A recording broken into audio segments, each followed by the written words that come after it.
Jacob settled in the land where his father had sojourned, the land of Canaan. This is the story of the family of Jacob. When Joseph was 17 years old, he was tending the flocks with his brothers. He was an assistant to the sons of his father's wives Bilhah and Zilpah, and Joseph brought their father bad reports about them. Israel loved Joseph best of all his sons, for he was the child of his old age, and he had made him a long, ornamented tunic.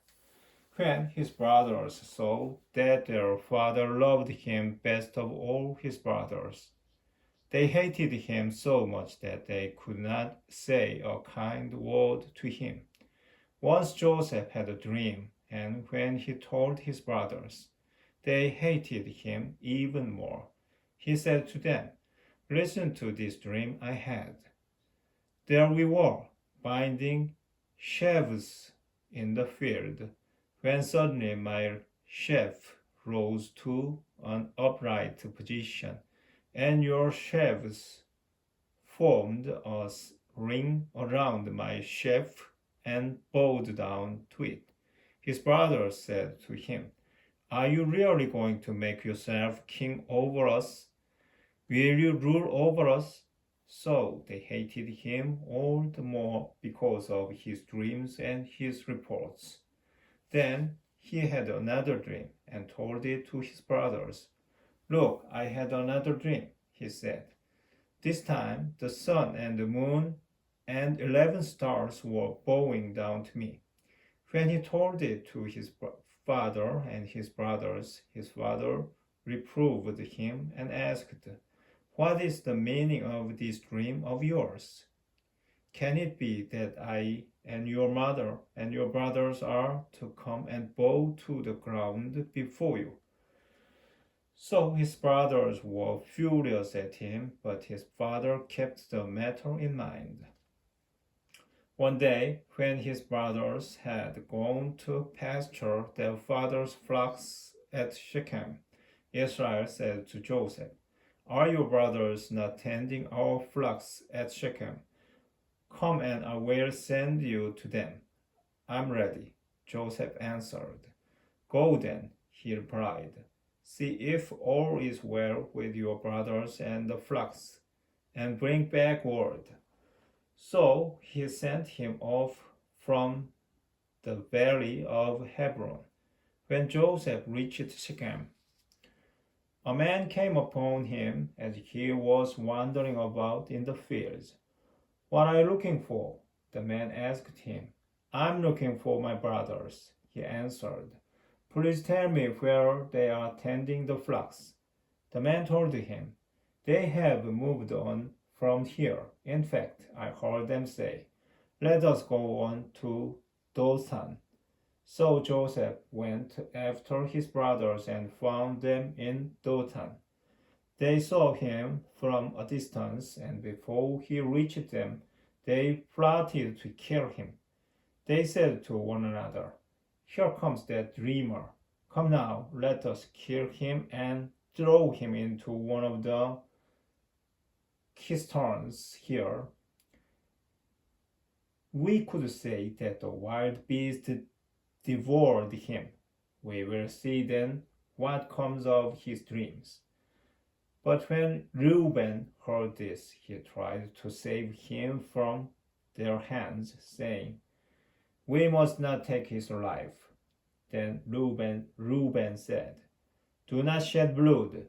Throw him into this cistern in the wilderness, but do not lay your hand on him." His purpose was to save him from their hands and restore him to his father. So when Joseph came up to his brothers, they stripped him of his tunic, the long ornamented tunic he had on. Then they took him and threw him into the cistern. The cistern was empty. There was no water in it. Then they sat down to eat. looking up, they saw a caravan of Ismaelites coming from Gilead, their camels laden with gum, balm, and rising to be taken down to Egypt. Judah said to his brothers, "What is to be gained by killing our brother and concealing his blood? Come, let us sell him to these Ismaelites, instead of doing away with him ourselves. After all, he is our brother, our own flesh." His brothers agreed. Midianite traders passed by, and they pulled Joseph up out of the keystone. They sold Joseph for 20 pieces of silver to the Ismaelites, who took him to Egypt. When Reuben went back to the keystone and saw that Joseph was not in it, he tore his garments, and returning to his brothers, he exclaimed, "The boy is gone, and where can I turn?" They took Joseph's tunic, and after slaughtering a goat, dipped the tunic in its blood. Then they sent someone to bring the long ornamented tunic to their father with the message, "We found this. See whether it is your son's tunic or not." He recognized it and exclaimed, "My son's tunic. A wild beast has devoured him. Joseph has been torn to pieces." Then Jacob tore his garment, put sackcloth on his loins, and mourned his son many days. Though his sons and daughters tried to console him, he refused all consolation, saying, "No, I will go down mourning to my son in Sheol." Thus did his father weep for him. The Midianites, meanwhile, sold Joseph in Egypt to Potiphar, an official of Pharaoh and his chief steward.